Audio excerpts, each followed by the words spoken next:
Salut à toutes et à tous, j'espère que vous allez bien.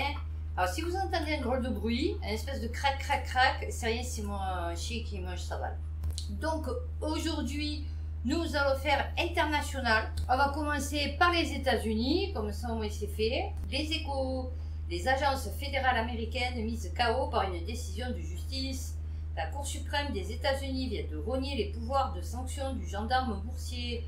Elle a fait voler en éclats 40 ans de jurisprudence en reconnaissant à un individu accusé de fraude sur les marchés le droit à un procès devant un tribunal fédéral et non devant un tribunal administratif. Elle a limité les pouvoirs du gendarme boursier en remettant en cause sa capacité à sanctionner des individus ou des sociétés via ses propres juges et non par des juridictions civiles ordinaires. Une décision d'importance qui risque d'avoir des conséquences majeures sur tout le droit administratif des États-Unis et pourrait bien remodeler le système réglementaire. Non, c'est bien. Ça bouge en ce moment. Franchement, ça bouge de partout. Je sais pas ce qui se passe. Bon, je l'ai mis dans... Enfin, je le mets dans USA, mais bon. Paul Watson, fondateur de l'ONG de défense des océans, Sea Shepherd, arrêté par les autorités danoises. Le fondateur de l'ONG a été interpellé sur la base de la notice rouge d'Interpol mise en place en 2012 suite au mandat d'arrêt du Japon. Ah d'accord, oui, c'est par rapport aux baleines. Ça doit être par rapport... Oh putain, je les suivais, c'est... À un moment donné, il faisait des séries et il montrait comment il se mettait... je sais pas, il faut avoir les burnes internes, moi je te le dis. Comme la Norvège et l'Islande, le Japon pratique encore la chasse commerciale à la baleine, en dépit des critiques des protecteurs de l'environnement et des défenseurs des droits des animaux. Paul Watson a mené plus d'une décennie d'opposition à cette chasse baleinière. Voilà, 73 ans. L'extradition vers le Japon, il pourrait terminer 6 jours. Notre Assange de l'océan. Ah ouais, non, notre Assange de l'océan. Enfin, attention, je fais la comparaison, je sais pas s'il y en a une, hein, mais dans le contexte, c'est ça, quoi.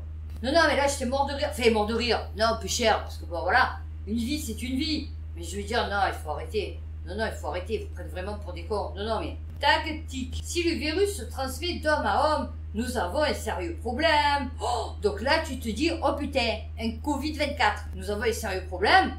C'est que tu te dis, c'est bon, ça, genre Ebola, tu sais, en Afrique, ils en parlent jamais, mais bon, il y a toujours des gens qui meurent. Donc peut-être c'est un virus, tu vois, qui a déjà peut-être tué des dizaines, voire des centaines de personnes dans un village ou... Un garçon de 14 ans est décédé du virus Nipah dans le sud-ouest de l'Inde. Les autorités indiennes prennent actuellement des mesures pour empêcher l'épidémie.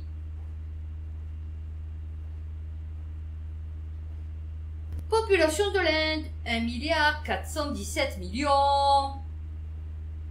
Non, moi je vous dis, il y a des soucis, hein. Non. Bon alors, c'est quoi le virus Nipah? Est présent chez les chauves-souris, mais peut-être transmis aux humains. Il peut également être transmis par les porcs. Ah oui, non, alors je passe plus par les porcs. Ouais, non, parce que tu fréquentes plus des porcs dans ta vie, tu vois, que des chauves-souris. Malgré que tu sois en Inde. Bon, d'accord, ok, pangolin, machin et tout, il n'y a pas de souci. Mais... là, je pense que c'est plutôt par les porcs. Ouais. Toute personne infectée court un risque élevé de décès. Le virus n'est pas présent en Europe, mais il est présent dans des pays comme l'Inde, la Malaisie. Eh ben voilà. Ouais, mais genre, qu'est-ce qu'il fait? Un moment de nostalgie. Les premiers symptômes sont similaires à ceux d'une grippe. Il s'agit de vertiges, de malaise et de vomissements dus à une pression excessive dans le cerveau. Oui, alors, non, alors attends. Nous, perso, la grippe, ça ne nous fait pas ça. Hein. Enfin, je t'explique. Mais cela peut conduire à une inflammation. Oui, tout peut conduire à une inflammation de quelque chose. Ce qui est toujours dangereux. Ah bah oui, c'est sûr. Il peut s'avérer fatal. Ben oui, c'est sûr. Récemment, nous avons constaté que les gens toussent davantage lorsqu'ils ont le Nipah. Ah ben donc, c'est que c'est normal qu'ils aient le Nipah. Enfin, je veux dire, donc, c'est que c'est pas... Il n'y a pas qu'un garçon qui a eu le Nipah. Parce que là, tu es en train de dire que ceux qui ont le Nipah, ils toussent plus. Cela pourrait indiquer que la transmission interhumaine est possible. Ah non, mais elle est sûre, hein. Si tu tousses, obligatoire, va, tu transmets, ma vie, je veux dire, bon. Non, mais...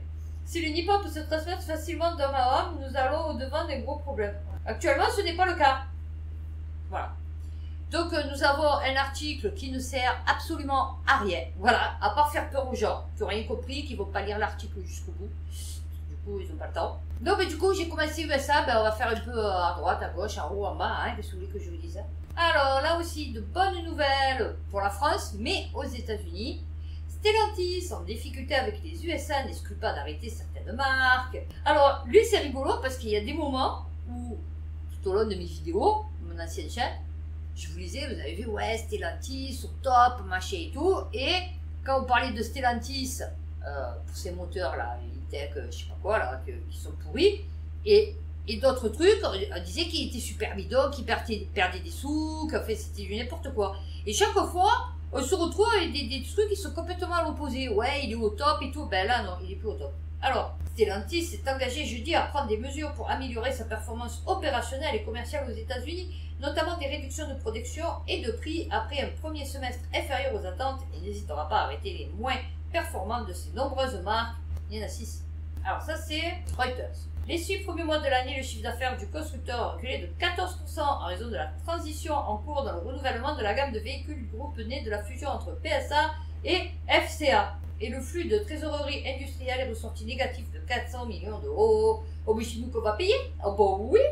Alors, en Amérique du Nord, où les livraisons de Stellantis sont ajustées de 18% en volume. Non, mais je ne ouais, je vais pas tout lire parce que ça fout. Allez, on va aller au Royaume-Uni, puisqu'on était aux États-Unis, c'est pareil, hein. France-TV-info.fr, le Royaume-Uni expulse des migrants vers le Vietnam et le Timor oriental au lieu du Rwanda. C'est-à-dire, ils envoient des Africains au Timor oriental. Ils envoient des Syriens au Timor oriental. Ils envoient des Libyens au Timor oriental, au Vietnam. C'est ça, j'ai pas compris. On va peut-être avoir une explication de ce grand remplacement. Ah ouais, non, parce que programme sérieux de retour. Et que les vols prévus vers le Rwanda seraient remplacés par des vols pour expulser des migrants vers leur pays d'origine. Non, parce que si c'est dans leur pays d'origine, donc ça veut dire que là, vu qu'ils partent pas au Rwanda, ça veut dire que ceux qui devaient partir au Rwanda, c'était des Rwandais. On est ok. On est ok. Et que les vols prévus vers le Rwanda seraient remplacés par des vols pour expulser des migrants vers leur pays d'origine. On est ok. Donc, vu qu'ils devaient aller au Rwanda, je te dis, c'était des Rwandais.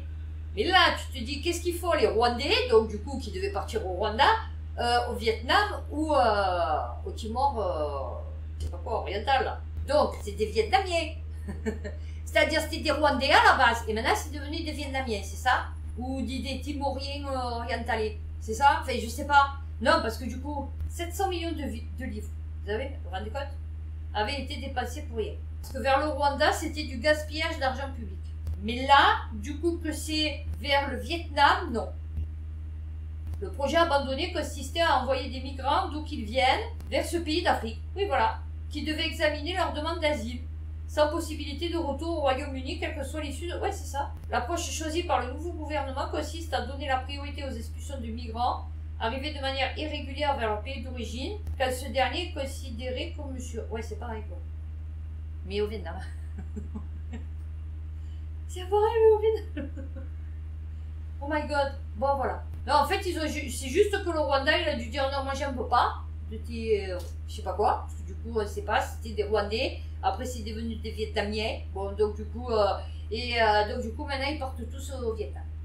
Donc au Vietnam, ils vont se retrouver avec des Libyens, des Syriens, des Marocains, des Algériens. Non, c'est bien, c'est bien. J'ai pas compris.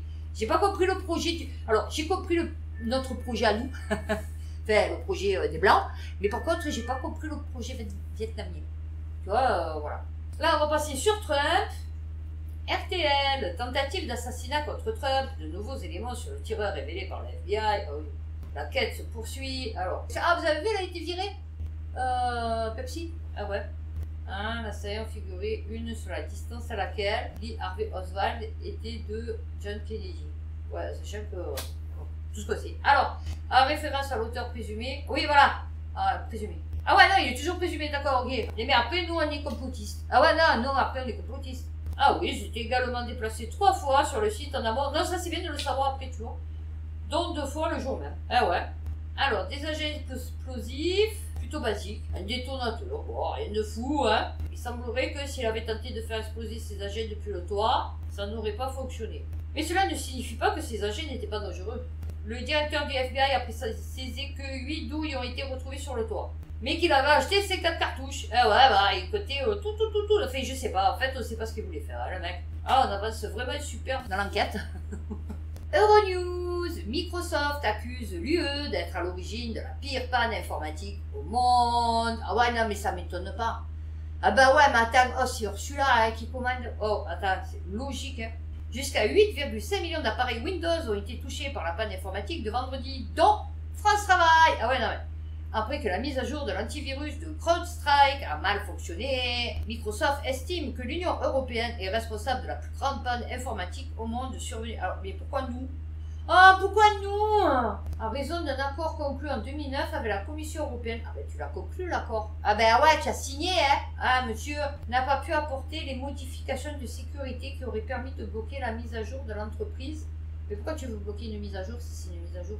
Ah, dès qu'il est au-dessus de cybersécurité CrowdStrike qui a provoqué la méga panne, ouais d'accord, a déclaré le géant de la technologie, d'accord. Mise à jour défectueuse du système Falcon, ben voilà, conçu pour prévenir les cyberattaques. Ces systèmes disposent d'un accès privilégié à une partie essentielle de l'ordinateur, le noyau. Ouais d'accord. Et donc, Microsoft dispose de Windows Defender interne à CrowdStrike, mais en raison de l'accord conclu en 2009 pour éviter une enquête européenne sur la concurrence, il a autorisé plusieurs fournisseurs de sécurité à installer des logiciels au niveau du noyau. Ah, il a autorisé plusieurs fournisseurs.